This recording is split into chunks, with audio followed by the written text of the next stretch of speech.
How do you do it? Dude, it's not easy anymore. It's so shitty. I used to have a photographic memory. It's really. Now there's a lens cap over it. I don't know. It's the hottest women in the whole country. Yes, none would talk to you, but they No, were they the hot. wouldn't. That's it. Johnny Boy here. Hi. I can't see you, but Remember Arsenio? yeah. Did you ever do that show? Yeah, I did a couple times. I love that. How are you, bro? How you doing, man? I know Good to your see you. hand. Oh, yeah. I didn't want to mess your That's hand it, up. right. So I wasn't It's already being. messed up.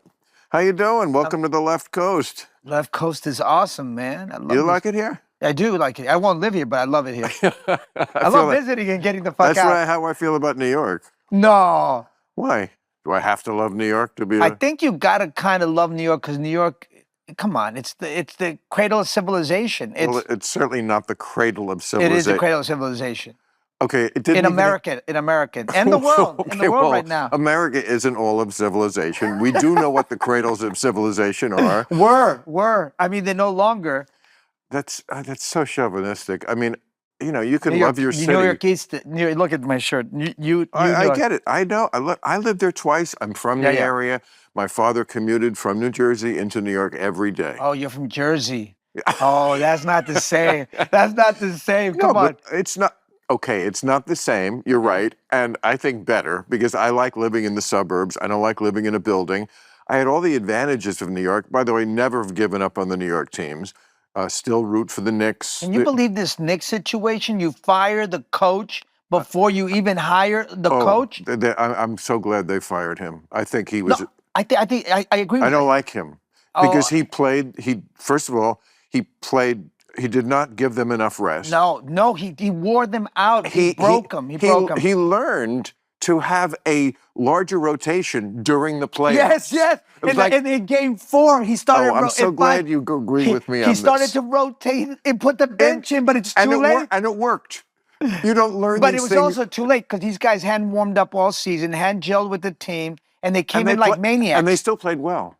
They did. And it just showed. He should have been doing that all year long. You can't wear these guys out like that. No, you can't play And people like that. Even if they could do it physically, which we saw the year before they broke down physically, mentally, you can't. You can't sustain. You can't sustain. You can't. No one can. He's like a nicer Bobby Knight, that coach. Yeah. Which he's a to tough me, dude. But I think I'm so glad they got rid of him. Yeah, but they didn't do it right though. I mean, you got to hire your coach first, and then you let him go. Well, they'll get it. I bet you Jason Kidd will do it. You think? I think they can get away. I don't know. How are they going to take him away from a winning team like that? I mean, I know they got more money. I know Jim Dolan will go into his pockets. Because it's New York, John. It's the cradle of civilization. Oh my God. He agrees with me. I don't. You got it on camera. You got it on camera. I'm just mocking you. It's not the cradle of civilization. I could name the cradles of civilization. There's 4 of them. But contemporary-wise. Contemporary, well, it's, I mean, where was the birth of hip-hop? The birth of punk was New York City. So what? The greatest playwrights were coming from New York City. The greatest writers. Come on. There's more to civilization than what's on Graffiti. 101.5. I agree. It's part of civilization. It's music and culture. It's not. There are Poetry, dude. Poetry slams. New York poets. Poetry. Come on. Pinheiro. All of it was happening in New York. So, okay. I mean, that's a part of what civilization is. But just because it's that important to you doesn't mean it's that way for everybody. So punk Do you think and most people hip-hop care is about not important to you? What? Punk and hip-hop is not important to you? Important? No, I like the wouldn't way you say. say important. I don't think. That's an affectation you've picked up because you didn't talk like that from Jersey. Actually, I did. My father was a newsman. Oh, okay. And so well, that's where you get that great voice. diction was very important in our family and speaking like that. I never really had the New York accent, which is good. But I always had the New York mentality. I mean, I think one reason I did well out here is because they lack East Coast kind of vibe out here. They don't have that vibe. And when you bring it, it stands out, it works. It's electric. Yeah. We're confrontational. You have to be confrontational in New York because you're confronted every day by millions of people, different cultures, different economic backgrounds. You got to be alert. You got to be on your game. That's what I didn't like about it. in New York. Like I don't. You came out here to I don't want to relax. always be on my game. People used to say, I get my energy from the people on the street, and Yes. I would say, I use all my energy trying to get by these people on the street. I don't want to have No, to. I hear you, but I love it. I feed I off know, of it. I and feed off of it. that's what makes the world go round. Is Exactly. that we just don't agree and we're still friends because It's a beautiful thing. it's a beautiful thing. And also, it's nice that you can have a place, like you say, where you go where you don't want to live, but you still like it. And that's how I feel about New York. A beautiful fall weekend Oh my God, there's nothing like it in in New New York. York, Trees or changing, and all that, and the play. right. It's the beginning of all the theater season and all the TV series. Always back to the theater. Because that's I know, that's but my thing. I'm a theater I nerd. know you're one of the most accomplished. Don't you have a lifetime achievement from? Finally, I mean, after years of being snubbed for all my one-man shows. Really? You think you were snubbed? Yeah, I feel like I was. I feel like I was just because- changing comedy in America in really important ways, and I don't think I was getting the recognition I deserved. Well, I could make the same claim. So do it. Yeah, no, because I don't think it looks. I don't think it's a good look to. No, do it's it. not a good look, but sometimes you have to you have to pat yourself on the back. Otherwise, who's gonna? If nobody's gonna recognize you, you got to recognize yourself. That's the New Yorker. That's right. Recognize. You got to recognize. I mean, look, I'm not going to say I've never, like, in this very chair, bitched about my 40 Emmy nominations and they never would give me one. I understand why, and I have bitched. Why did they give it to you? Because I'm too truthful. Because I'm not woke enough.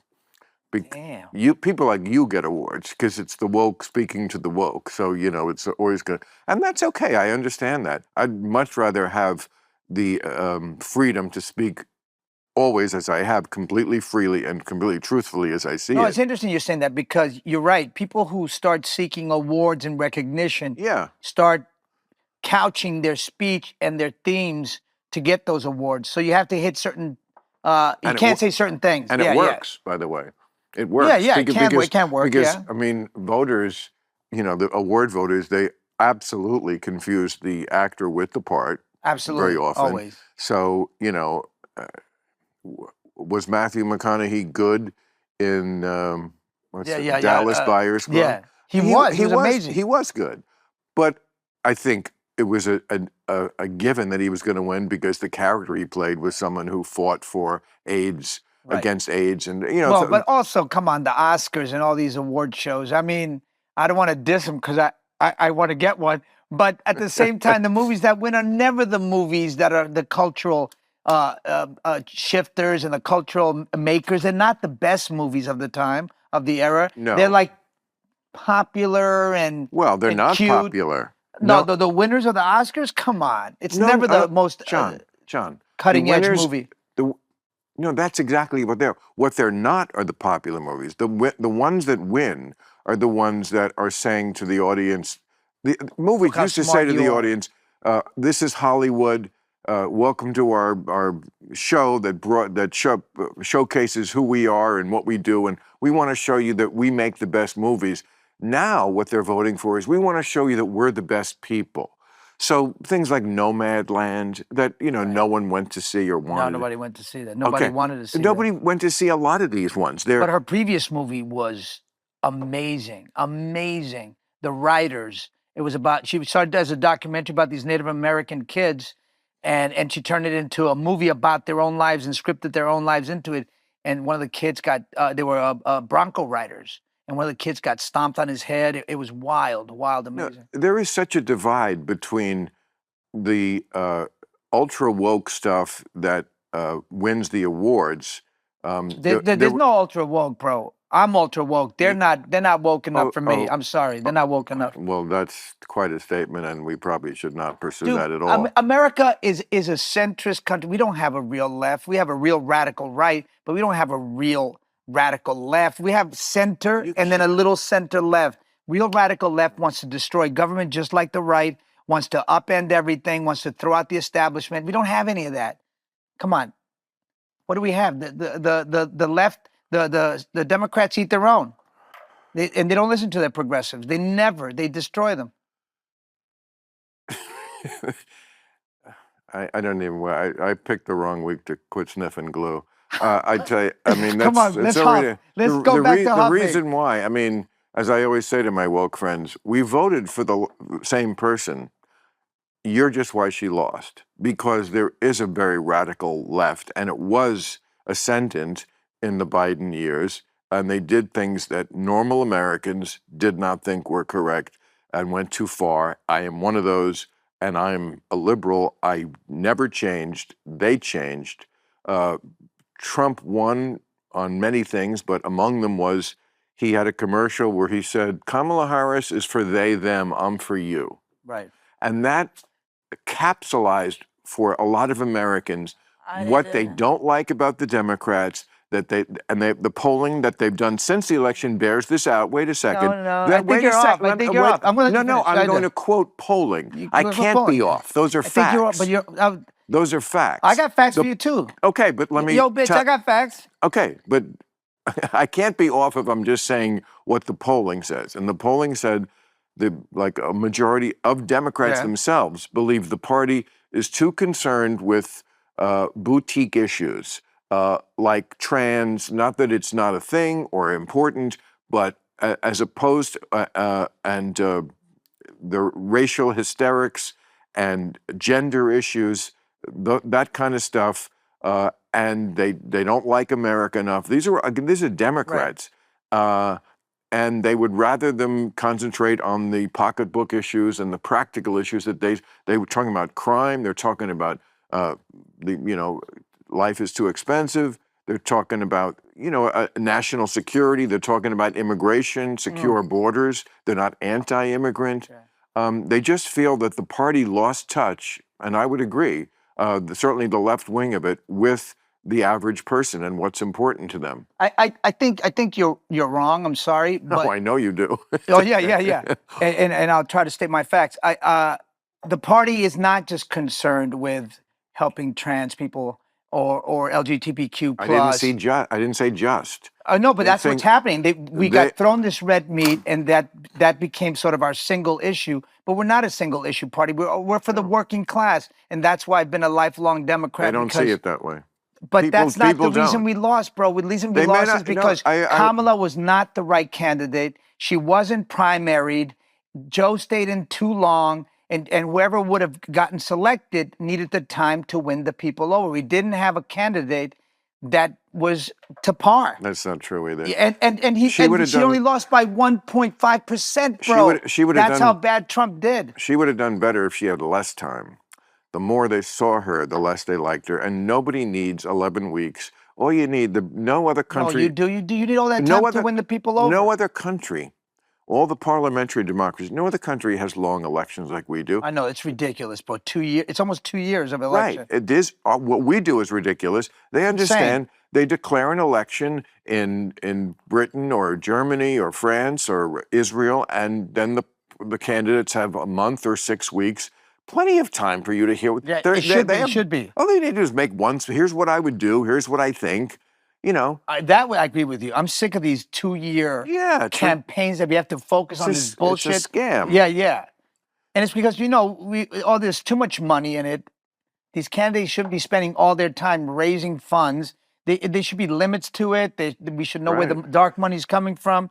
Yeah, there's a lot of problems here. But let me ask you about your personal life. Like, when you're in a relationship, are you always having political talks with your girl? Or I'm assuming it's a girl. I don't want to be. I want to be woke enough to say it doesn't. Thank you. It could be anything, and everything would be fine, and that's true. Everything would be fine. But I know you're a straight man. But do you have to be with someone who agrees with you politically, or could you be with someone, and would you then always be arguing?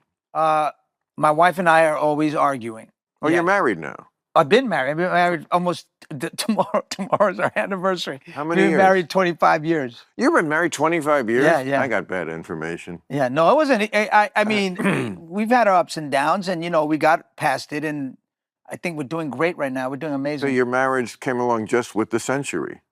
Yes, it 25 did. years. 25 years. Isn't that something? And for Hollywood, that's like 100 years. Oh, that's a Lifetime Achievement Award. Where's that award? I want that one. Well, congratulations. That's And do you argue politics, or do you Yeah, just? we argue politics. We argue a lot. She doesn't see things exactly as you No, do. she doesn't. She sees things very differently than I do, and Maybe I should sometimes be it's with her. uncomfortable. Yeah, I think you should be. If you like to fight, if you like to argue. I don't. I really don't. People think I do because I wind up doing it. I mean, But if you left New York and you don't like New York, it's because you don't like to argue. Because everybody loves to argue. All my friends argue with me 24/7. They do. Yeah, New Yorkers argue all the fucking time. Even when they shouldn't be arguing, they're arguing. Yeah. Well, that's one of the things I just did not like about the city. And John, I lived there twice. I lived there. First of all, again, I grew up with New York TV, New York sports teams. My father worked there. So yes, we were a satellite of New York. But come on, New Jersey. I know. It's New York adjacent for real. I mean, I mean, look, you're from what borough? Queens, Jackson. I'm bridging okay, tunnel. well, there are people who would say you're not Manhattan. who say New Jersey. My wife tells me that. Yeah, she does. She says you're bridging tunnel. You'll always be bridging tunnel. And Staten Island. Forget it's not even New York. Does it really belong in New York? It's like they towed it from off of North Carolina or something. What is that? It's just, Staten Island. It doesn't even look like a city. Except for Wu-Tang. That's the only great thing they've ever done. Of course. Well, it's the cradle of civilization, where the Wu-Tang Clan emerged. By the river. God, I'm so thankful for that. It makes me always want to believe and thank the Lord. So civilization began by 4 rivers because you need... Well, Western civilization, European civilization. No. Rivers transcend ethnicity, John. One of them was the Yangtze in China. Yeah.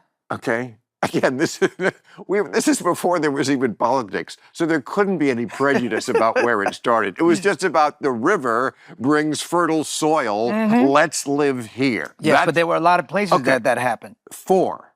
Okay, go ahead. The Yangtze, the Tigris Euphrates in Mesopotamia. More, thank God, not white people, because what's worse than that? The Nile, more not white people. Great. Right, it's amazing. And the Amazon. Oh, you got it. You did get it. Damn, you're good. Yeah. Are you a historian? No. Are you like a historian? Wait, no, I don't think it's the Amazon because well, I'm gonna add they had to migrate into South America. No, but you're right. No, but you're right because it's the Nile, the Yangtze, the Tigris Euphrates, and it is the Amazon because they just did laser LiDAR and they found all these incredible civilizations underneath the jungle forest and the Amazon. Oh, I'm sure. And chilies, avocado, tomatoes all come from the Amazon. So how did they get all the way to Meso? Chili's the restaurant? Say what? Chili's the restaurant? No, Chili's all chilies come. Latin food is the mother cuisine of all great modern cuisine. The cradle of eating, obviously. Hot food. There would be no hot food if it wasn't for us. No chilies, chocolate. There would be no chocolate. There would be no vanilla. The corn created the Industrial Revolution. That fed everything. And potatoes helped Europe grow during the Industrial Revolution. Without our potatoes, our corn, our chocolate, our vanilla, you got nothing. My people, the Irish, had a little something to do with potatoes, I must say. Yeah, you got it from us. We got potatoes from South America. The Irish got potatoes from South America. I don't think that's historically accurate. And it's good that you're on weed because that'll help. Want some? No. Because not to talk to you. I need to be sharp. No, you don't. I'm not. No, do you not smoke weed at all? No, I take edibles like to go to sleep or to travel and whatnot. And a cap and a stem now and then to be happy. Oh, it's mushrooms. Yeah, they've learned how to microdose it well, haven't they? Really good with chocolate stuff. And that's also a Latin thing. Mushrooms they're from Mesoamerica. Okay. Why don't we make it easier? Name a thing the Latins haven't done. And that seems like a much shorter list. It's hard because popcorn, what about peanut butter? Bronze statues of businessmen at bus stops? Is that because that seems like a very white... Yeah. Rodin is white. Yeah, we'll give you Rodin. Okay, the monster or the sculptor? Oh my God, don't you love those monsters? Godzilla, Rodin, Mothra. Mothra. Yes. Mothra? Oh, was that the Japanese? Crazy butterfly. Yeah, all the Godzilla creatures. Okay. Was Rodin the turtle? No. I mean, didn't you play, were you Mutant Ninja? No, I was in Spawn, the black comic book. But didn't you play some, were you Luigi? Luigi, Super Mario Brothers, first video game. Right. Wasn't very successful then, but now it's become cult. Moulin Rouge, you were I was Toulouse-Lautrec, an That's a impressionist great painter. part, right? Incredible director. I mean, Baz Luhrmann, one of the greats, a world builder. He creates worlds. And Romeo and Juliet, yes, right? Tybalt. But see, I remember all those because you made that comment once about like James Franco shouldn't be playing Castro. Yeah, he shouldn't be. And I was like, but John, you've played all these parts of people who aren't Colombian. Why does it work one way and not the other way? Because it hasn't worked in our favor in centuries. When the founding fathers of Hollywood came to Hollywood, it had just been Mexico 60 years prior. And they came into a predominantly Latino community that had been lynched, massacred, burned alive, shot, redlined, segregated, sterilized, Jim Crowed, and they came here and they didn't include the people into any of their movies for centuries. Drink? Yeah, please. No, I don't drink. Oh, no. I'm sober. You know, it goes with the light conversation. Cocktail? Yeah. Should we move to the veranda? No, I'm sure that. And then there was brownface for like decades, bro. Brownface. I mean, Charlton Heston and but that was a while ago. I mean, since then we've had Raul Julia and Andy Garcia. Dude, with 20% of the population, with less than 3% of the leads on film and television, with 30% of the box office, and we're still like we're the most aggressively underrepresented ethnic group in America. Well, okay. I'm sure there's work to do there, and I need your help doing it. How could I help? What could I possibly? $150 million. Well, I don't have. I don't have it. I just need a little. I don't have cash. it, and if I had it, I wouldn't spend it on that. Let me tell you something. What would you spend your money on? I'm a very simple dude. I can see by this huge property. Well, I do have some land. That's nice. But I like land. I like land too. I like land is good. Yeah, land is good. It's one reason I, again, would not want to live in New York. I do not like living in a building. I like land too. Because I grew up in the suburbs. Yeah. New Jersey is the suburbs. Yeah, I grew up with a lawn. We were middle class. We didn't have anything special or spectacular, and I still don't. I have, I'm a simple guy. This house is not simple. My actual house is. This is amazing. My actual house. 2 bedrooms? Is that a lot? No, it's not a lot. It's not a lot. I don't How many want square footage. I don't What's know. your footage? I don't even know, but it's not a lot. It's got a kitchen. It's got a nice kitchen. Look, it has a kitchen with an island. Which when I was a kid, my kitchen was the size of this chair, like an island. The kitchen was an island. Now everybody's got an island. Yeah, you got that space for an island. Yeah. But it's not like it's what kitchens became. Houses got bigger.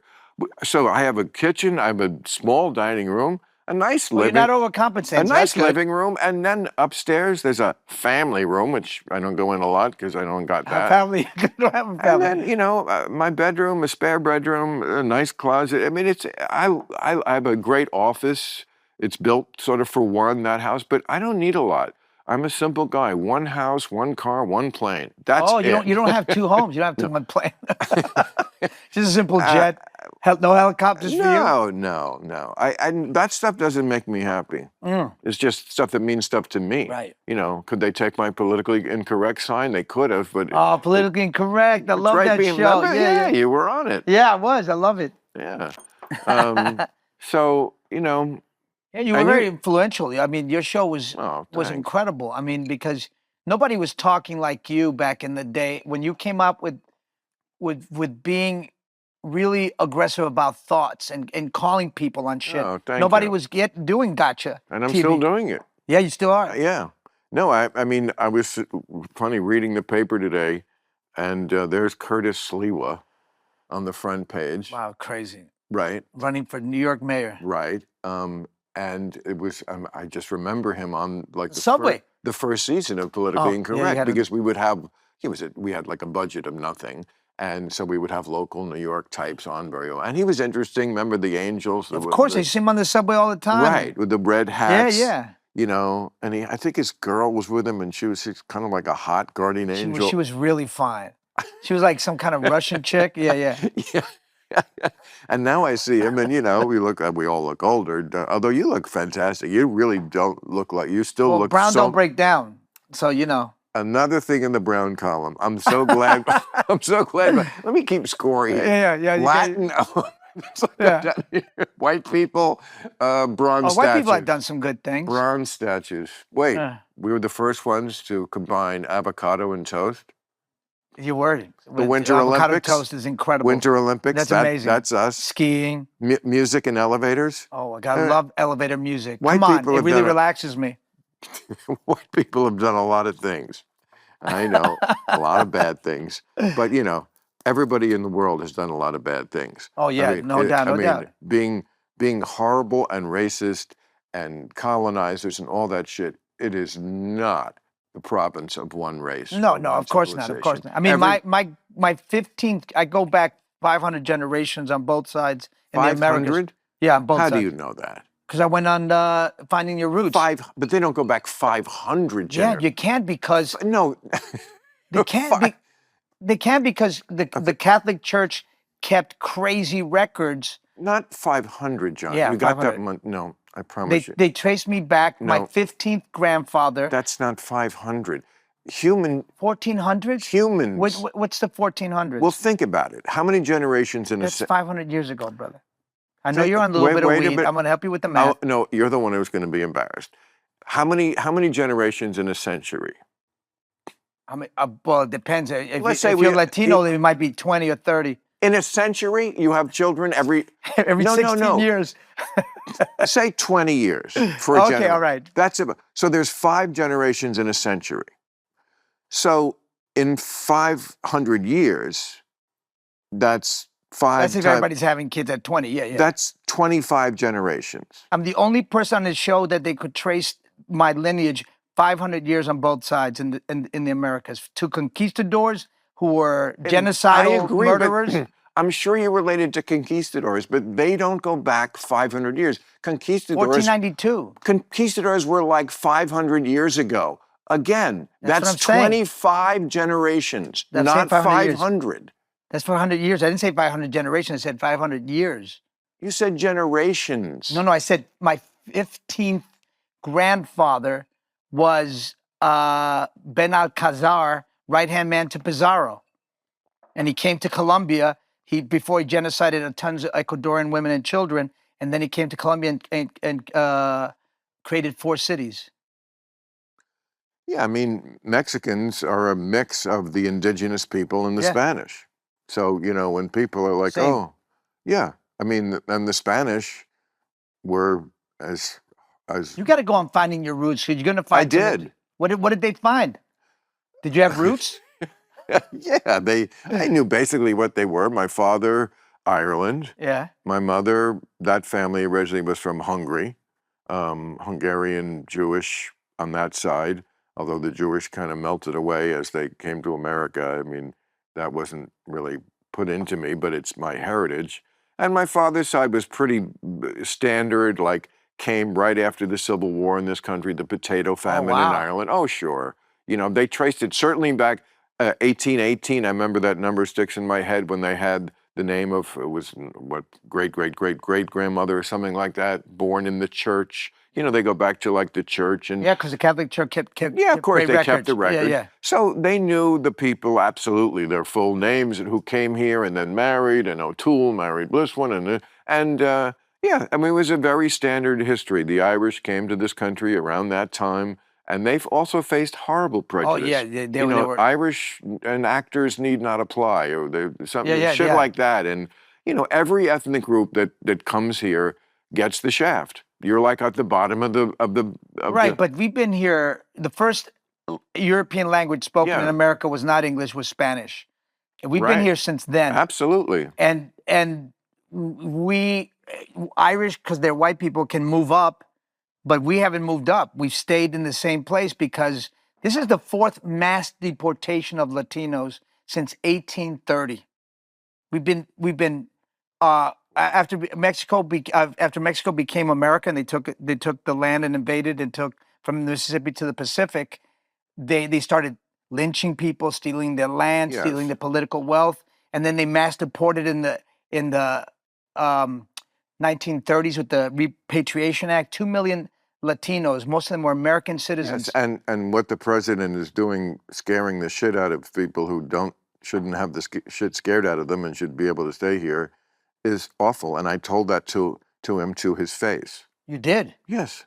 That's amazing. That takes a lot of courage. Yeah, well, we kind of famously I had love this guy. dinner a few weeks ago, months ago, and So you called him out. You called him out. we had don't make me go through this again, but it was a big controversy at the time. You must have seen. Huge. Yeah, no, it was insane. So like they were mad at me for going there, the woke, but like I kept saying, well, among other things, one, when I left the dinner and before I got there, I never stopped tearing him a new asshole about the things I thought he deserved a new asshole torn about. So, and he took it. He took it with and what they got mad at me about was just explaining that in person he's a completely different guy. Oh, totally different. And that is not on me. I'm just reporting. Yeah. And yes, you can have a conversation. And I did at one point say to him those exact words. I said, "You're scaring people. Yeah. Why do you want to scare your own citizens?"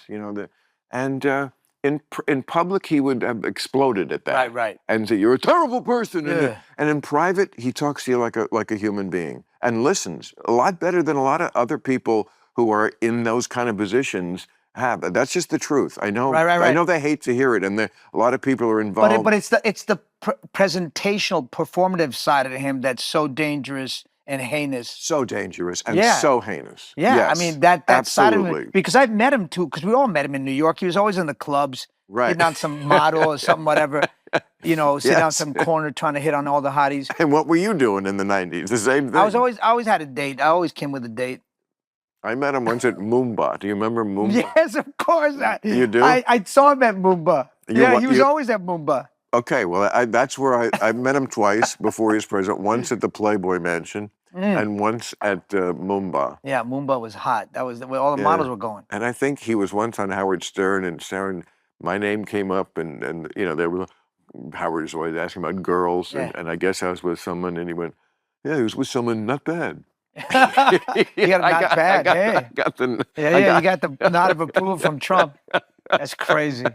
I met him a time I was giving an award at the Trump Tower before he was even a political person, and I was giving Baz Luhrmann an award, and he came up to me and he goes, "Oh, you're so articulate," because white people always tell you that if you're a Latin person and you can speak, that you're so articulate, which I know is code for I thought you were all dumb.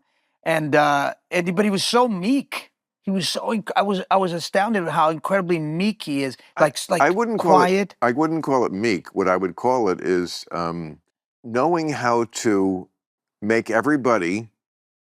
It's ironic because he's known as the greatest egomaniac, and he is quite an egomaniac. But to make the person you're talking to feel like they're the ones who are important, and you're interested in what they're saying, he's good at that. I remember that. I remember that at the Playboy Mansion, and I saw it again at the White House. Right, it's obsequious. It's obsequious. It's not obsequious. He's just. I mean, I'm telling you what I experienced. It seemed obsequious, even though he gave me the old you're so articulate. Well, that's just obnoxious because it's a terrible thing. But people say, is he a racist or not? He's an 80-year-old, or soon to be a year away from 80-year-old guy whose father was a virulent racist. Oh yeah, and he marched with the KKK. His father was arrested. His father was definitely a racist, and his grandfather was a pimp. Like of the times, the people are a product of their times. He is a product of his. Yeah, but some of us overcome our times. Yeah, exactly. That is absolutely true. He hasn't overcome that. That is true and fair to say. But he's not on the level of racism that Stephen Miller is. No, nobody's at the level of Stephen Miller's racism, and who's the architect of all this mass deportation. Grew up here in Santa Monica with Latinos, and I guess they bullied him, and he's got a chip on his shoulder over that. But I mean, part of this is a backlash to how badly Biden handled the immigration situation. It can't just be like come one, come all. Which Dude, it was. There's plenty of room here, and we need room. There's plenty of room in America. Come on, there's not a lack of room in America. But it's never about room. It's about resources and about like having countries have to have a border. It just can't be. I mean, they've done surveys, and something like 200 million people around the world, when asked, would you come to America if you could? Yes, I would. Why wouldn't they? Lots of countries, excuse me, are shitholes, Right. and they would love to be here. You can't I mean, just let I'm any. not right. No, right. The places aren't shitholes, but Well, they are, I and mean, that's why they want to come and it's here. usually because of America. What America's done, especially in Latin America, has beat up every democracy that was burgeoning in Latin America. They destroyed it to keep their oil or their resources or bauxite or bananas. Like, if you don't really have rights, like as far as like women's rights in most majority Muslim countries, women just don't have close to the rights we have here. If you can't dress the way you want, if you are in a country where there's just extreme poverty, which a lot of countries have, or if there's like the kind of corruption, and we have corruption here, of course, but on a level. Well, we have extra new corruption with the meme coin. But it is on a level in some countries that's way, way more. Well, we're catching up. We're catching up. We're catching up, but we still. No, it's still. But there's a reason why people want to come here, because it's still better. But I got to tell you, I mean, if you live in a country where you can take a chicken on a bus, that was always my standard. Okay, I think I have the right to call that a shithole country, and I see why you want to come here. It's not your fault you live in a shithole. It doesn't mean you're a shithole person. But you had the misfortune of being born there, and I get it why you would want to move here. Right, but the thing is that the immigrants that are coming here are building the country. They're the essential workers. They are. They're the first responders. They're doing all your construction, painting, plumbing, raising all your food, cooking all your food, serving all your food. Kids, taking care of your kids. Taking care of your kids. We do all the work that nobody wants to do and keeps the country going. I mean, immigrants are the life source of this country. Yes, they are, absolutely, because, again, we're both products of them. Yes, yes, we are both. We need, but what most Americans, I think sensible, middle of the road people would say is, yes, of course, we are an immigrant welcoming country, but there has to be some order to it. It just can't be come one, come all. No, I mean, there was like video people would see of people, just the border guards just looking as people are just like giant trains of people. And, that's why, and then where do they go? They went to cities on the borders who then were like, you know what? If you people in New York think that it's such a great idea to let anybody in, we're going to bus them to you. And then what did the people in New York say? I mean, even the governor of New York was like, we can't take all these people. Mayor Adams was like, and he's right. It's like, these people live here, and now this is their burden to this degree. But I mean, those people, I agree. Those cities on the border called the bluff of the sanctuary city. It's very easy to sit there from far away and go, we're a sanctuary city. Okay, well, here's all the people sanctuary, and then they didn't like it. Let's fix the immigration problem. That's the kind of hypocrisy. Let's fix the legal immigration, because it's a broken system. That people who've been here for 30 years can't be naturalized. That's insane. Who've been working here and giving their lives. And just fix the legal immigration. Stop creating these quotas and this blockage. He did finally have to go back on that and say, the people who work farms because, like, who does he think cleans the rooms in his hotels? Right, exactly. Who do you think mows the lawn in all his at your golf club around your first wife's grave? Your golf balls for you. So he has a way of like always going too far and just doing. And then tacoing. Yes. Just tacos. Tacoing. Everything is Latin. I forgot the whole world is Latino. Coming from taco. That's right. Come on. Well, the Iranians found out it's not always taco. Oh my God, they found out it was not always tacoing. Yeah. That's See, it's kind of good to have that reputation of like, oh, he never follows through. Oh, really? Yeah. And then like boom, he comes out of nowhere. $30,000 bomb up your ass. It's so crazy. So, well, here we are. So what are you doing out here? Are we hustling, selling? What do you? I'm hawking wares. Like for what? Smoke. That's your series. Yeah. Apple. True Crime. Dennis Lehane, one of the great preeminent. How's Apple to work with? Good. Yeah. Oh my God. Yeah. I'm catching up to your. I'm a humble man. You're a humble man. With a humble. Hey, you know what? I was poor. No, you've earned it. I'm not saying. I'm not begrudging when I wealth. lived in New York, I was like, it's funny. I know I used to hear old comics talk about this and think they were so corny, but now I'm saying it, and it's true when they would say, we were poor when we were young, but we didn't know we were poor. You didn't know. You never knew you were poor. I'm sure I knew. I was living on a shithole apartment above a bus stop on 8th Avenue and 55th Street. But you didn't know it was shitty. You were kind of loving it and digging it. I did, but I was you were on roughing my it. You were an artist. own. Yeah. I was living in New York for the first hottest women in the whole country. Yes, none would talk to you, but they were the hottest. that's the thing about New York. Yeah, women. That's one reason I didn't like New York. I did not get along with the women. You know, you vibe with certain cities. Yeah. I came out here, I found paradise. Oh my God, you in New York.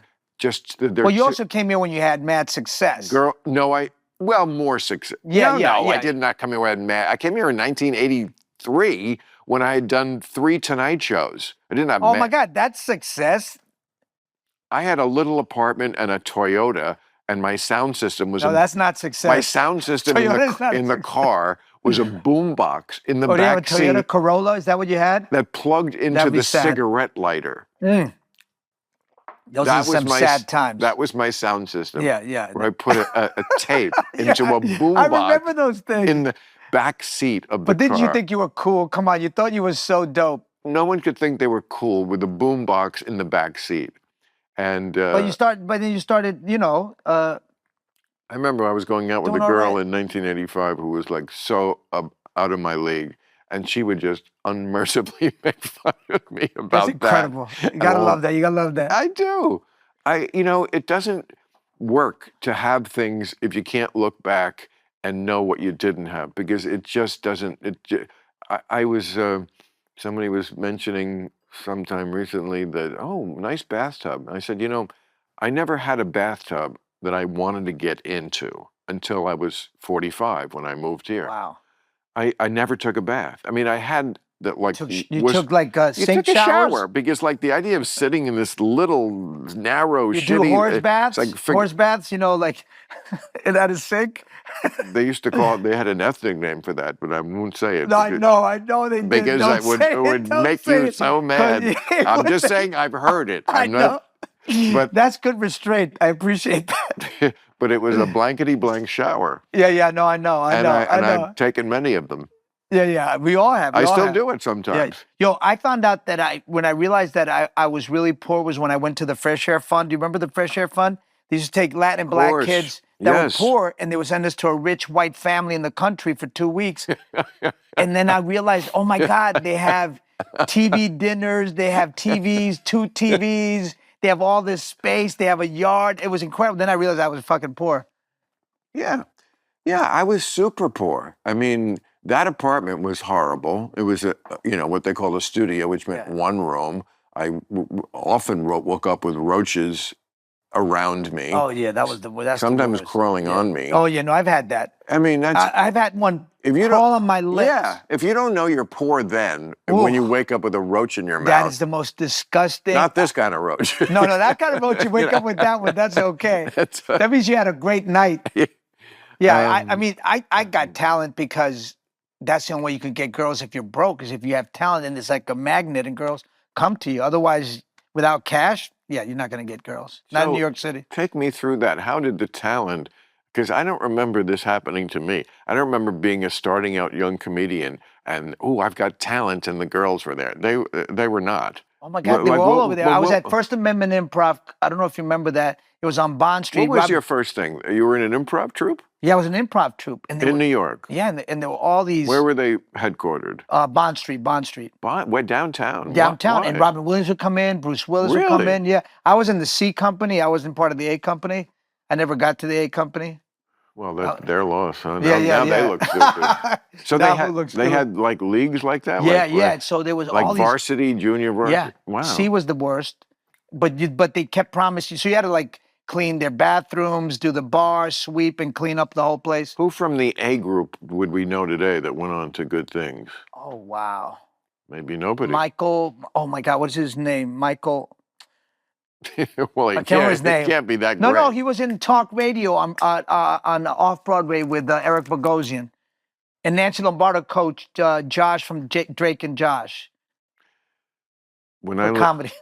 Okay, it's not really huge success, but it's... I'm not a culture vulture, John, but I do occasionally go to the theater, and enjoy it when I do. And I went to see a play by Eric Bogosian when I lived in New York in the 90s. Talk radio?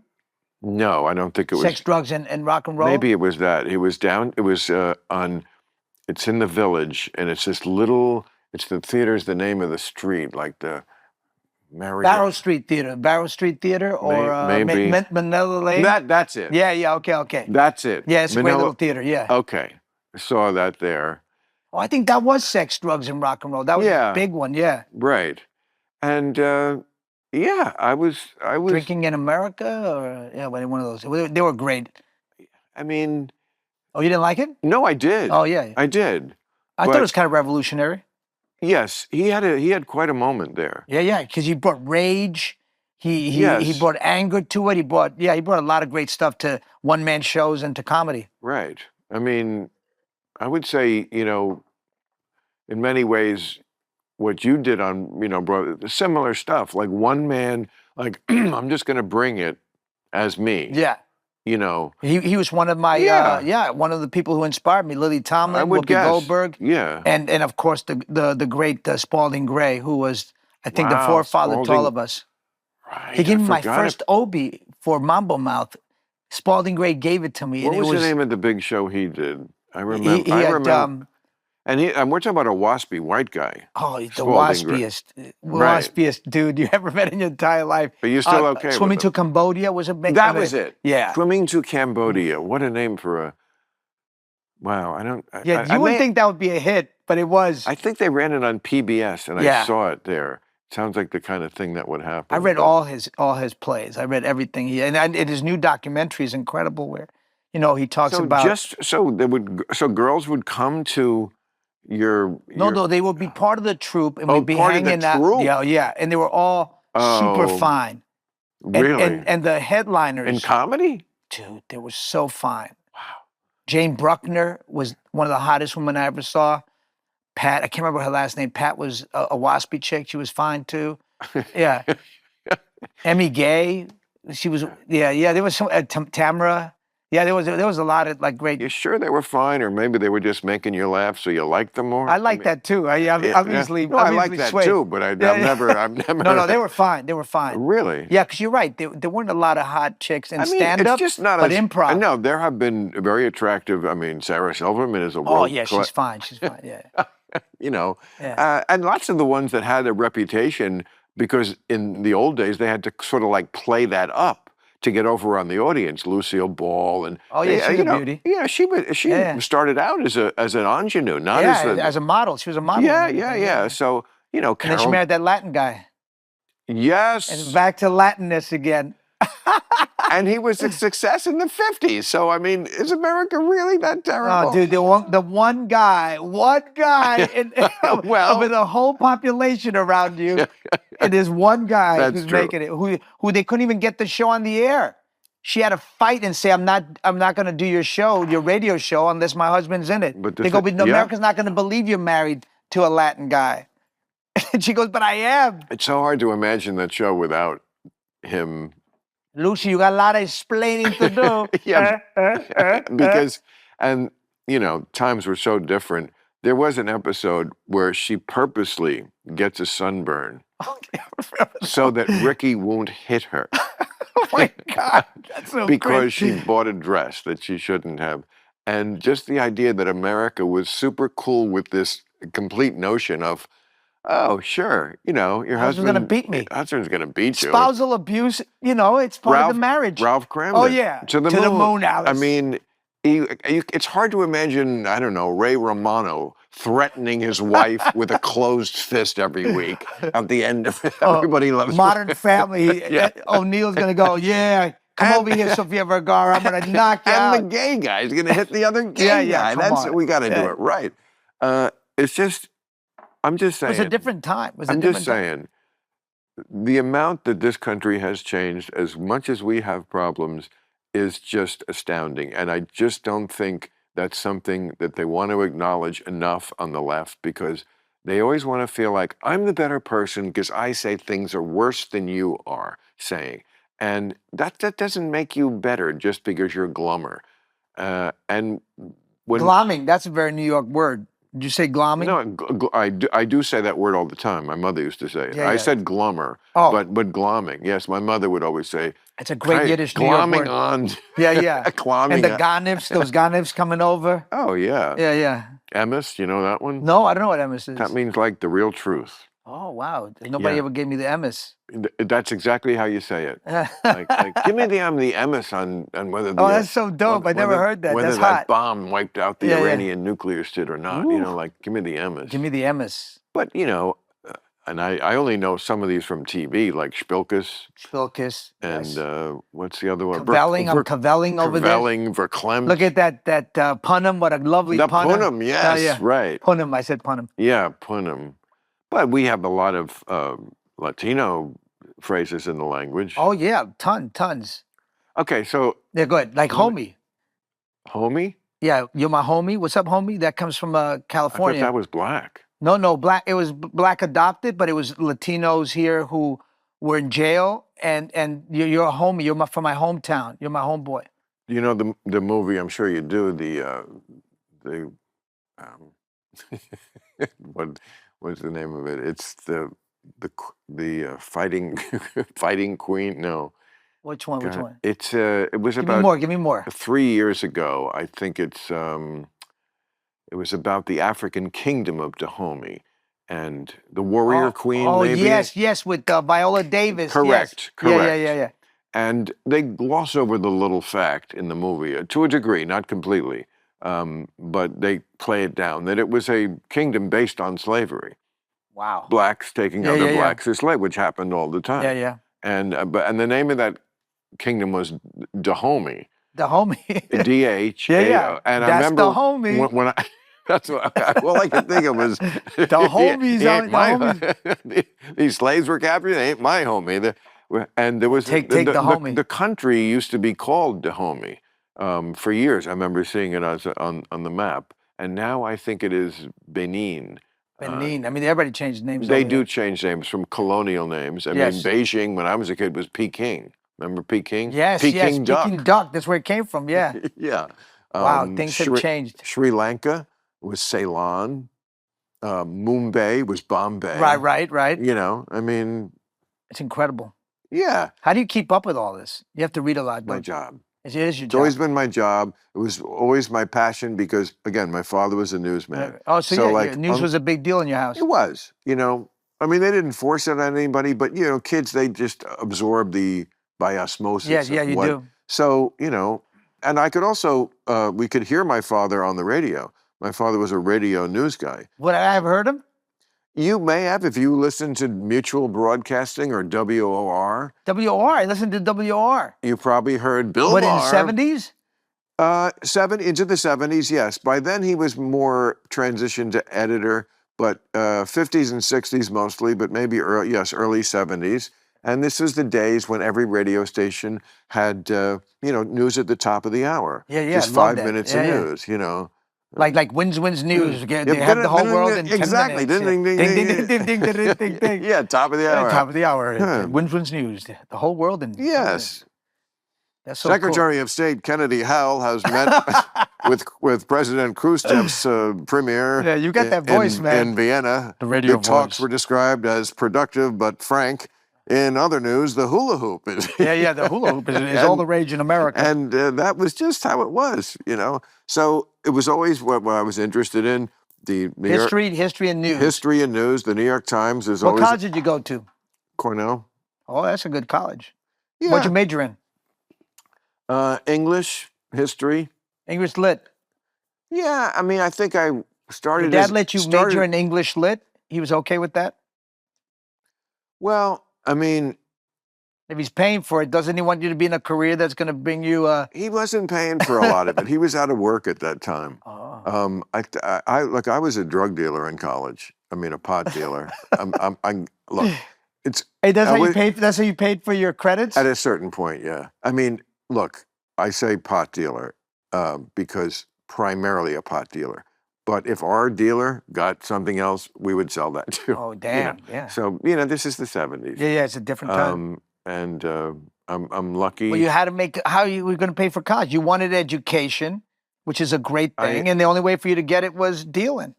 I mean, it I'm was not hating on you. I'm not it, hating. it was a victimless crime. Yeah. You know, Bring a little pleasure. I mean, college weed is kids now legal everywhere. What the fuck? the college kids are going to get high. Yeah. If not I me, tutored the disadvantaged. I tutored handicapped kids, and I read for the blind. That's how I paid for my college. yeah, And took crazy loans that ruined my credit for 20 years. I read to blind children every Tuesday night. Children. Yeah, that's how I paid for it. I didn't drug deal because that wasn't my thing.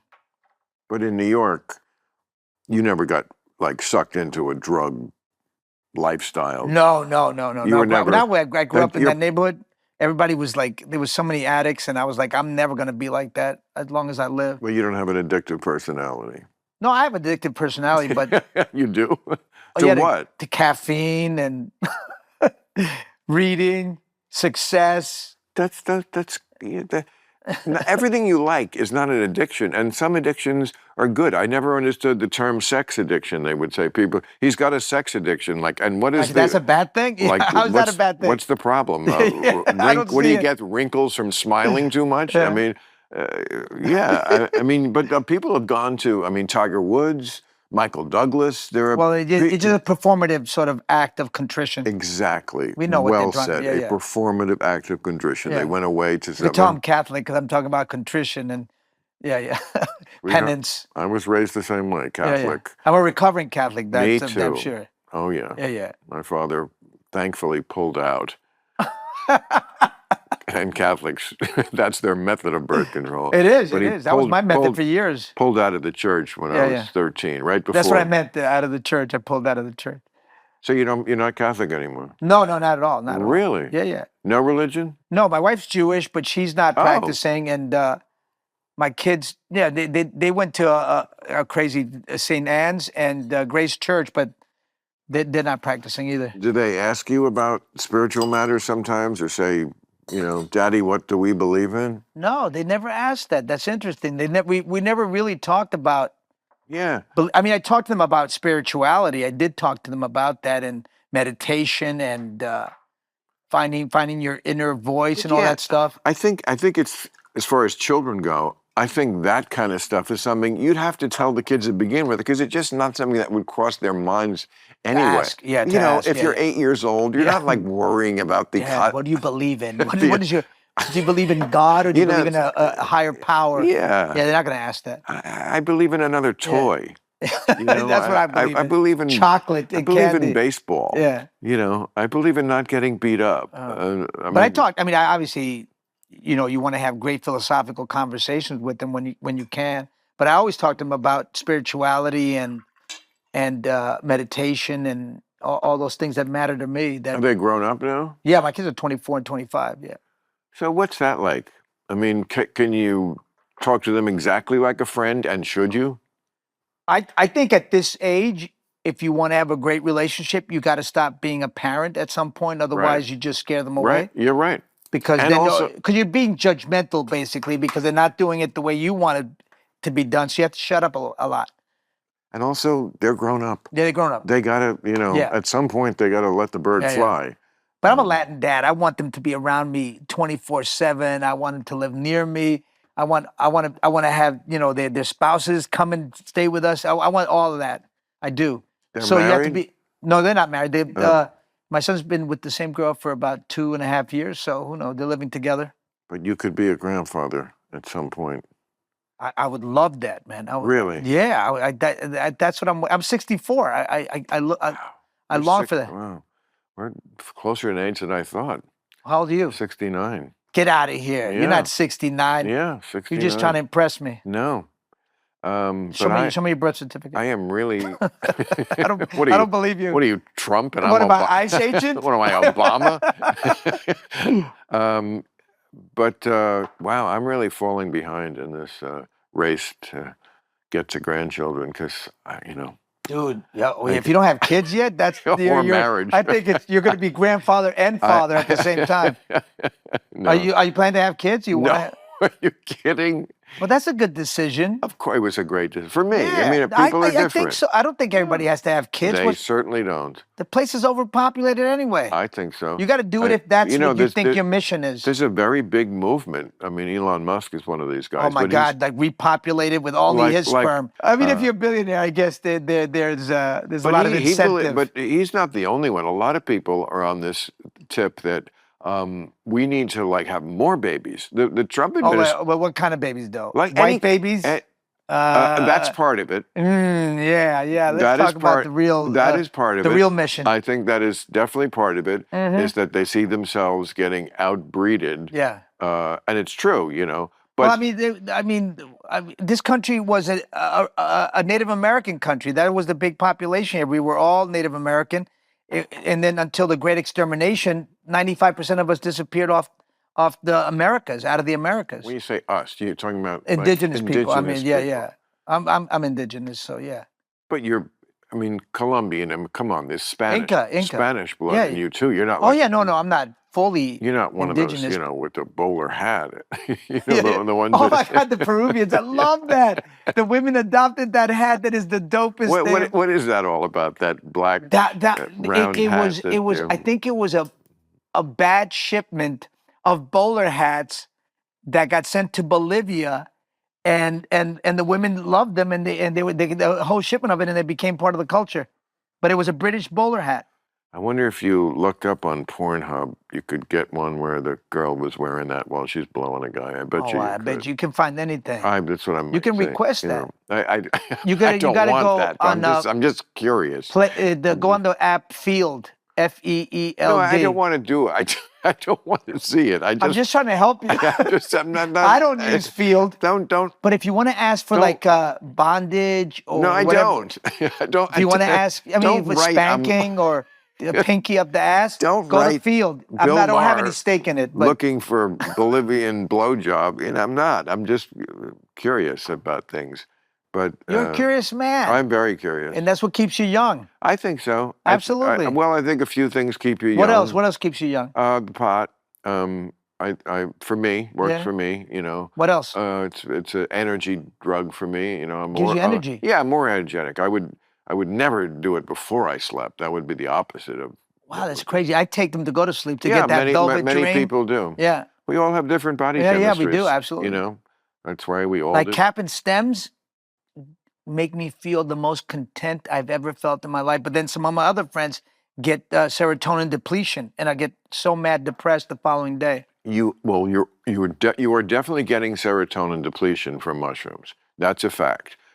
How much it affects you like the next day? Not barely. That's good because it's a microdose. Yeah. Cap and Stem is tiny. Yeah. I remember doing mushrooms the first or second time I did it, and it was at that point I just left college. I was living in New York in an apartment in Spanish Harlem.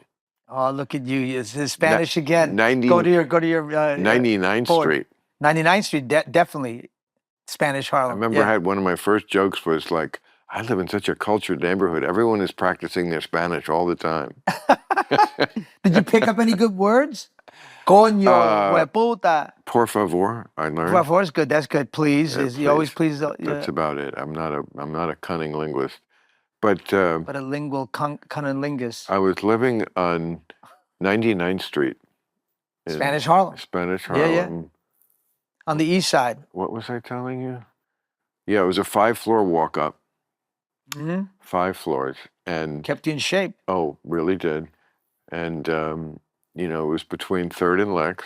Oh, yeah. Deep in it. And, it wasn't in the triple digits, 99th. Yeah.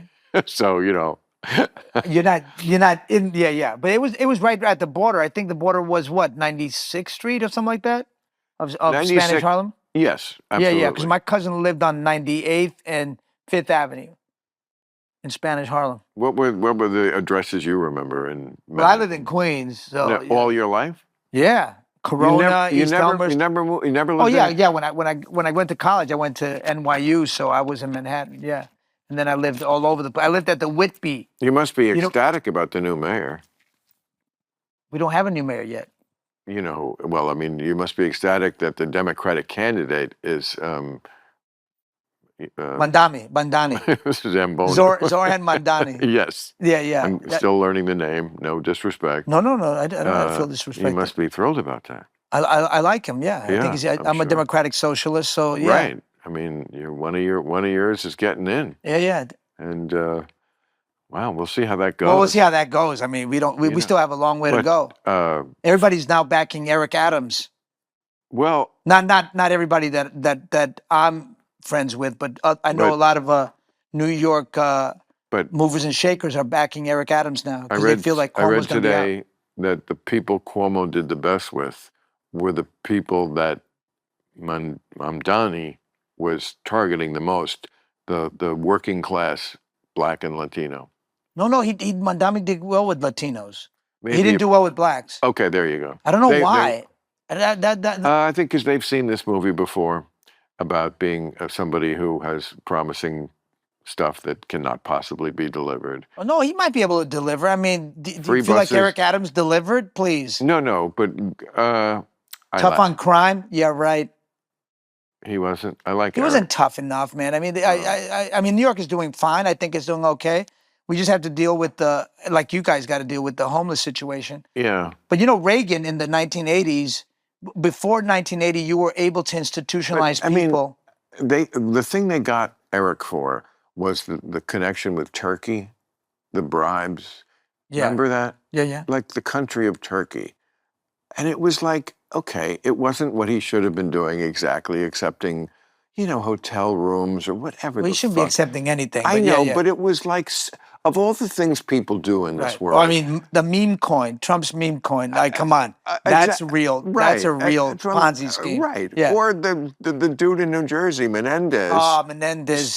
I'm sorry, John. The Egyptian guy. He took how much money did he take? Gold bricks. He took gold Latino. bricks. I'm going to put one for the white. I'm going to put when the whites get one there. One Menendez putting gold bricks. I'll give you that one. Okay. I'll give you that one. Menendez putting gold bricks. Okay. So, and his wife too. And she was taking the other gold bricks. Of all the corrupt things that people do, to be like that apoplectic about his. I know, but we're not mad about a hotel room from Turkey, like Turkey.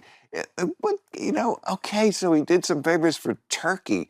It reminded me of when they threw Winona Ryder out of show business for like 12 years because she shoplifted. I'm like, of all the crazy things that people do and the sins and the crimes and the shitty stuff. That's insane. And I mean, that canceling culture is crazy. Deal breaker for you is that you. No, that wasn't my deal breaker for him. No, not for you, but I'm just saying, there was just no rhyme or reason. His mismanagement is what bugs me. No rhyme or reason to the punishment level for the crime that goes on in show business. No. People do the worst sort of things, and the punishment is fairly benign, and then they do nothing, like shoplift. I mean, so she had a bad day. I just wanted to lift, I don't know. She wanted some stuff that she liked, and she didn't want to pay for it. Or she just was having a moment and said, Opie nail polish, I'm going to just fucking take it. And it's like, and you can't.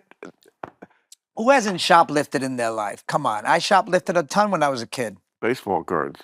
Baseball cards, toys. All I cared about was toys. I always wanted toys. Yeah. Well, did you play baseball growing up? Yes. What position? I was a second baseman. Oh, you got to have a good arm. I was also a pitcher. I remember one of my wonderfulest moments was I was brought in as a relief pitcher. And won the big game. I remember leaving Hoffman Field. That's the best feeling, man. And people, it was like my first. You felt like a star. First time I ever felt like a star. Yeah. Because people were patting me on the back, and I was like. Yeah, and I must have been all of 8 years old or something. Oh wow, and it was, 8. Well, it was Little League. It was Pee Wee League. Wow. And my father was the coach of the team. Because he worked nights radio, so he did we could practice on a Wednesday afternoon or something, and he kind of was more hard on me because he wanted to overcompensate for being Dad, the coach. Yeah. So I should have been the starting pitcher. I had a very strong arm, and he put this other guy who just grooved it, and they started to light him up, and they brought me in, and I you're a closer, man. I was the clutch, closer. You're a clutch. That's the Yeah. most fun, man. And I was a little wild, Yeah. which scared the kids. It probably, I was a little Don Drysdale, like, fuck you, get off that little Yeah, chin yeah. music. Come on, get out of here. Maybe You you'll be suck it. crowding the plate. But are you a big Mets fan? Yeah, I'm a big Mets because I'm from You Queens. know, yeah. I was a minority owner for 10 years. No. Absolutely. With the Wilpons. The Wilpons. From 2011. Steve Cohen is now the owner, who's the a great. one who bought us His out. wife's Puerto Rican, yeah. He part of whatever money I do have is partly because of Steve Cohen. Really? I'm just comfortable. Oh, good, good. You deserve to be comfortable. Absolutely. I'm not begrudging you your wealth. All the years that I did stand up, I just stopped doing it 6 months ago. All those years, I always took a private plane. That was your thing. That was your guilty pleasure. Exactly. Yeah. I wanted Why to. not? Exactly. How much was it? I mean, it's not that much anyway. Well, I mean, plainly, you didn't own the plane. You just rented it for every time because I didn't want. What is it? $50K? Didn't want to own one. Depends on where you went. Right. I mean, you could go to Vegas or San Francisco for 15. From here. From here. Yeah, it's so close by. But New York, no. I mean, it was. New York would be like a 60, 70? Yeah. Maybe. If you want to get home. Yeah. Yeah. If you don't want to drop in the middle. And on the way back, you were fighting the wind, so you refuel in Kansas. I've taken a few private planes in my life. But that ate up a lot of the profit from it eats a lot. stand-up. Yeah. But I wouldn't have done the gigs if I couldn't have done it that way. And I'm sure. You're not going to drive there. No, I mean, I tape real time on Friday. You're not going to bus it. Have you done the tour buses? I literally couldn't have gotten shit. there. Oh, I did once, yes, when I was young. It's exhausting. I couldn't sleep, and then I had to do a show, and then another show. And the bed was a hammock. Yeah. This was the Frankie Valli tour. I was opening for him in 1982, 20th anniversary of Sherry. Okay, so there. And, so singing's not your thing. Not my thing at all. You were opening for him, but not singing. You were opening doing comedy. Thank God. I was the chimp.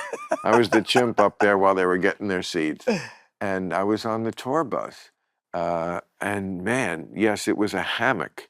That's what you slept in. While a hammock on a bus. Oh my God! Bouncing the whole entire time. I was nauseous. I didn't sleep a wink. No, I couldn't. And then I had to do a show, a 2-hour show by myself, and one-man show. No, I got to the next gig, and of course it was blinding light. It was 9 in the morning or whatever. We drove all night. I went to the hotel and went to sleep. The crew had to go to work. Oh yeah. If they didn't sleep on the bus, they just didn't sleep. They went right from the bus to building the stage. That's a rugged life. That's tough. Touring is not. I mean, touring it can be inspiring and amazing, but it can also be freaking exhausting. You know what's exhausting? Acting. Acting. I just did. In the 80s, I did a lot of acting. Did sitcoms and silly. I didn't know that. Yeah. What shows? What shows? Okay. Well, my debut was as a guest star on Alice. Alice. I love that show. I did. I played a cop who arrested Flo or one of the dingbats. Then I did 2 episodes of Murder, She Wrote as a guest star. Oh, Angela Lansbury. Absolutely. That was 90s. That was 90s, right? DC Cab. DC Cab. Winner of 11 Academy Awards. Pizza Man, of course, which everyone remembers. I mean, yeah. Cannibal Women in the Avocado Jungle of Death. I mean, I did a lot of, and then I did a lot of B movies. Series, B to you. I did. B to everybody. Sarah with Gina Davis in 1985. Gina Davis. How tall is she, huh? She was tall. Tall drink of water. Yes. Did you hit on her? No. It was great. I mean, every guy I knew was like, "Oh my God, you're working with Gina Davis." Yeah. She's a beautiful woman, not my type. Not your type. And it just there was no sexual. So you had a great time. Right. Then I did Showtime when Showtime was a network starting out called Hard Knocks. I was two, if you can believe it, John, 2 mismatched detectives. And who was the other detective? Tommy Hinckley. He was a redneck, and I was a hippie. We were mismatched. Oh yeah, Odd Couple. The Odd Couple. It was the Odd Couple as detective. Yeah. Two strange guys together, and see what hilarity ensues. Hilarity. Mayhem. Then I did a series with Sam Kinison.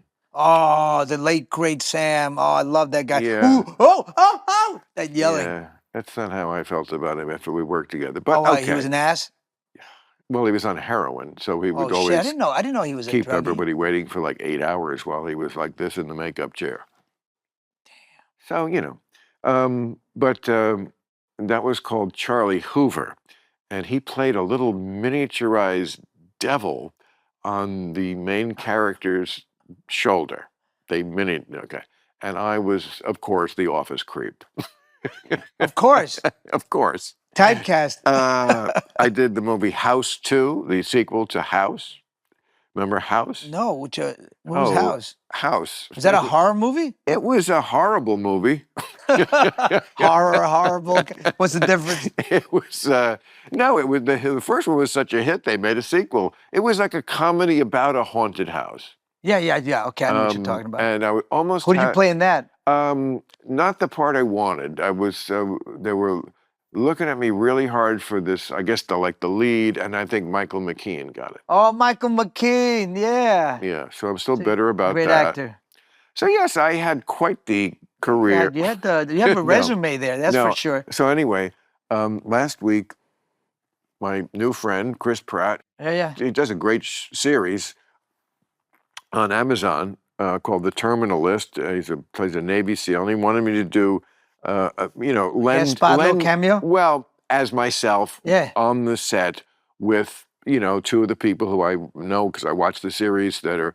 And it's as if, to lend verisimilitude to the situation. So, but it was like a 3-page scene. I mean, that's a lot. So I wanted to do my best. I learned my lines, and we shot it after the last taping of Real Time. It took a couple of hours, and I just remembered, wow, this is hard. First of all, learning lines. Oh my God! At our age, forget it. That shit is like a. How do you do it? Dude, it's not easy anymore. It's so shitty. I used to have a photographic memory. It's really. But it's now there's a lens cap over it. I don't know. It's foggy. My photographic memory does not photograph anymore. I have to spend months learning lines now. Months. Yeah. But I mean, especially like the series Smoke I did. I had so much dialogue. I had to learn it months ahead because it's 5 episodes that I'm in, and I had a ton of dialogue, pages and pages. Sucks. It's a lot of work. And then there's a lot of waiting in acting, just wait. And they pay you to wait, is what the actors say. Yeah. But it's like you can never really relax when you're waiting. No, you're not relaxed. How can you relax? Because you're going to do another take. Yeah. So you can't let your mind just go. No, you can't. So you're kind of anxious all day. You're like in a coma state. You're just frozen. And then waiting for it to be called on to give your best emotions. And maybe your best take is not going to get used because they were on somebody else or because there was a plane or something. The best take is always off camera when you're doing off camera for somebody. And I've talked to every actor and they all say Matt Damon, Tom Holland. They all say that your best take is always off camera when you're relaxed. And you go, oh, that's what the fucking scene was. Because you're relaxed, and you're not tense anymore. That's what I'm saying. It's a maddening business. If people, it's a high. When you it is a high. When you do get it, right? You want to chase that. Yes, it's magical. I remember. Nothing in life equates to it. Absolutely. When you nail it in your close up. Yeah, and you feel that in comedy as well. Same thing. You feel it. Yeah. Yeah, but comedy, I don't have to remember lines exactly. I don't have to. Oh, so we did different. I'm saying my own line. Yeah. Mine were all scripted. My one-man shows are very written. Yeah. And I'll improvise a little bit, but most of it is really structured, and it's a different thing. You're riffing. But it's you're like on a subconscious level. Yeah. Yeah, you have a structure, but you can drift from shore knowing you'll come back to shore. But this acting shit, I mean, I told the guy, they set it all up, and man, the equipment they have these days is insane. So insane from what I remember. Oh, they have this camera it looks like that thing in Dune. It's like this giant snake that comes right at you from 30 feet away. The Jenny, and the cranes. Oh my God. 200 foot. I just did a Chris Nolan movie, The Odyssey. Wow. I had never seen. The Odyssey. Oh, it's incredible. Who do you play? I play Eumaeus, the most loyal character in Western literature. Right.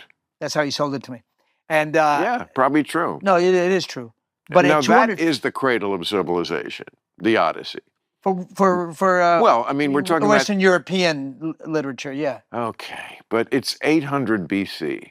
Yeah, I mean, it's incredible. I love the Odyssey. Come on, It's amazing. I didn't like the Iliad too much. Really? Because I didn't know enough about the Peloponnesian Wars, the Punic Wars. I just didn't know about that. The Iliad has nothing to do with the Peloponnesian Yes, it War. does. It's all the wars, the Greek, Turk, all the wars. Okay, you know what? No? People are going to fact check these things, John. I'm telling you. Where's my phone? The Peloponnesian War, that was in the 5th century BC. Okay, that's 5th century Athens. That's the height of Athens. The Odyssey takes place, it's written in 800 BC. It's describing events in 1200 BC. Now, of course, it's not really why Greece fought Troy, but there was a war between Greece and Troy around 1200 BC, not because somebody kidnapped no. There's some exaggeration.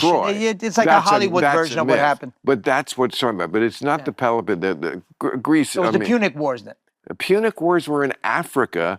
No, that's Carthage. That's the Carthage, but that was part of the wars in the Iliad. No, that's even after that. Greece fought 3 wars. See, that's why I didn't like the Iliad. It's nothing to do with the Punic Wars.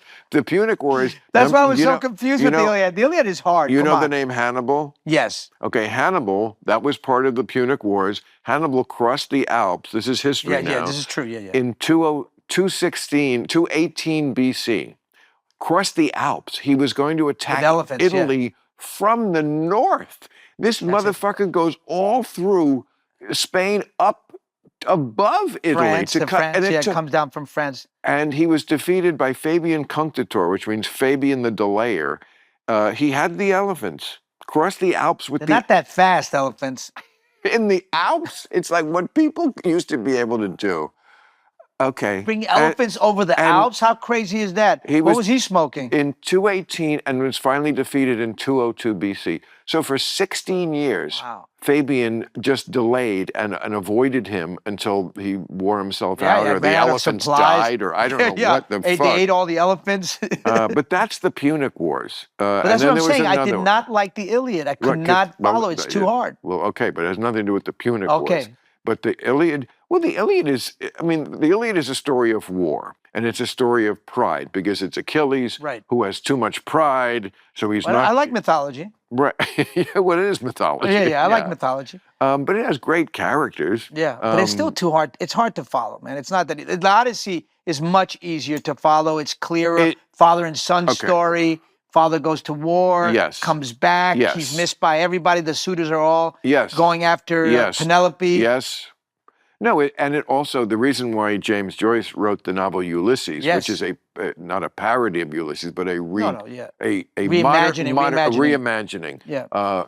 All happens in one 24 you read James Joyce's Ulysses? Sure, in college, yeah. But the Odyssey is the struggle of one man after now you got me doing it, after the Trojan War to get home. And it takes him 10 years to do it because unlike Achilles, who's like the straight arrow guy, Odysseus is wily and he's a bit of a scamp.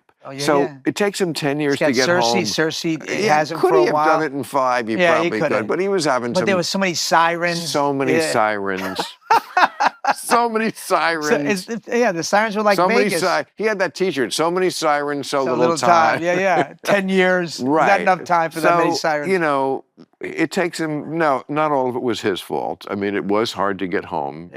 But so that's what when James Joyce wrote Ulysses, he was taking the idea of how hard it is in modern times to feel like you can come home again spiritually. Because it's a day in the life of Bloom, isn't it? It's a day in the life of Bloom. And he's in love with this young girl. Right, yes. And he masturbates. That's why it was banned. Yes. Because they had masturbation in it in the early 1900s. The famous last line of the whole book is, and yes, I said yes. I said yes, yes, yes, yes. I never made it to the end because I read it by myself. You definitely have to do it as a course. Yeah, you can't do it by yourself. I got halfway though. I got halfway. It's a study. It's a study. But it's a brilliant work of art. It is. It's modern and the art. Odyssey is just always great. Oh yeah, it's a great read. It's a great read. It's a great read. I mean, do you remember Jason and the Argonauts? Vaguely, yeah. Yeah, those movies were kind of similar base and bad. the sailor. Yeah, They're all Jason, like, he was a Greek mythological character. So, like, when you were younger and your kids were younger, would you make certain movies that the kids would like? Oh, Daddy's in this one, and that was like the hey, I did blew Dora their. the Explorer for them. Oh, you for them? Yeah, yeah, You because I did it wanted for to, them. yeah, so they could Listen, hear my that's voice, but they didn't right. really, I don't know if they really liked that. I tried not to work as much, that's for sure. I tried to be home a lot more for But my what about kids. when you played a bad guy? Because you have a great range. I mean, I've seen you play really, you know, The bad guys are always the fun, the funner course. roles, the most exciting roles. You can really do fun Right. things with that.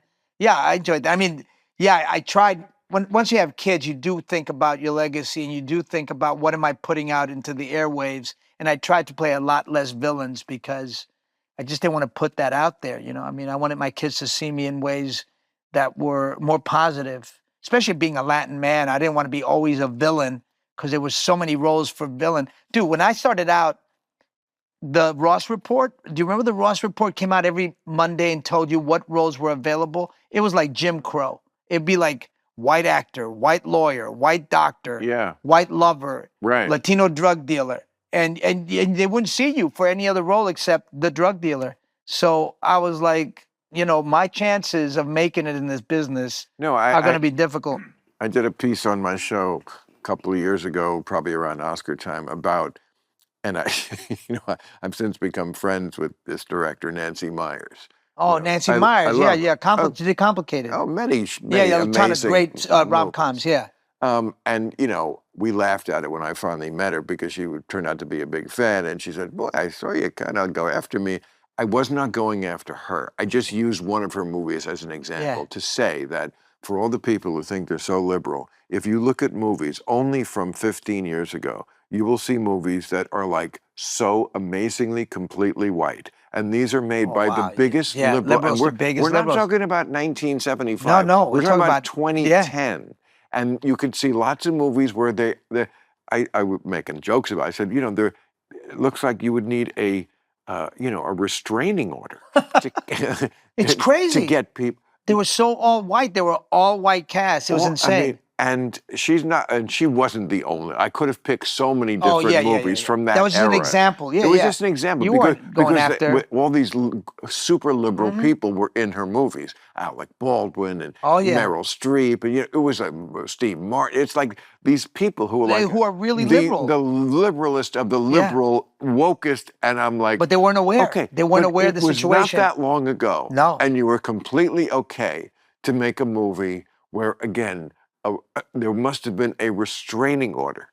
No, I agree with you. People of color keep 500 yards you must stay away movie because it's a whites-only movie. And it's just like it's just saying that life moves at the pace it's going to move. Yes, we should always be trying to move it faster, but it's only going to move as fast as it's going to move, even among the people who are supposedly the most enlightened. Right. No, I agree with you. I mean, I feel like liberals are trying to do the best they can, but they aren't always aware of what's going on. I mean, they're not totally aware, and it's our job, activists, to make them aware, to bring it into the forefront and to not let people forget the issues. Yeah. I mean, that's what we got to do. I'm glad you're out there doing that. Yeah, I got to do it. And I'm glad. I mean, I'm wrapping it up because they told me you had to get to a thing, so I know you do. Yeah, but what a pleasure, man. It was total pleasure. Oh, yeah, it's always a blast. I'm so glad that we can not agree on everything and still be friends. Because Exactly. I always liked why you. do we have to agree? You always entertained me so well. I've seen you in a trillion things over the years, and it's always like, oh, that guy's good. He's just good. He's entertaining, and he does. You deliver. Yeah, like you do. You used to deliver. I never phone it in, I'll tell you that. No, you got the biggest show in podcasts ever. Do I? Yeah, I think that's why I'm here. I think that's Joe. That's what I was told by my publicist. I think that's Joe Rogan. No, I think you're about to unseat him. We're doing. You're catching doing up, good. baby. Come on. Let me grab this because we're going to do one last thing, and while I do, yes, I'm sorry. And John, what do you get out of this? Is it a raffle? No, it looks like that. But before you do, plug Leguizamo Does America. Yeah, so I got this MSNBC show on the very liberal network, MSNBC. They call it MSDNC at the White House. Oh, they That's fucked up. But this show is, I go around America looking for Latin excellence, Yeah. Latin exceptionalism, genius. And I go to 6 different cities every season. And this time I went to Philadelphia, Denver, San Antonio, Phoenix, and Raleigh. Wow. Yeah. And then I meet all these great Latino activists, Latino politicians, chefs, artists, actors. Yeah. And we sit down and we talk. Like you. When does this start? This starts July 6th. July 6th. Perfect timing. What a pleasure, Bill. Thank you Me for having me too. in your mansion. Not a mansion, just a piece of land.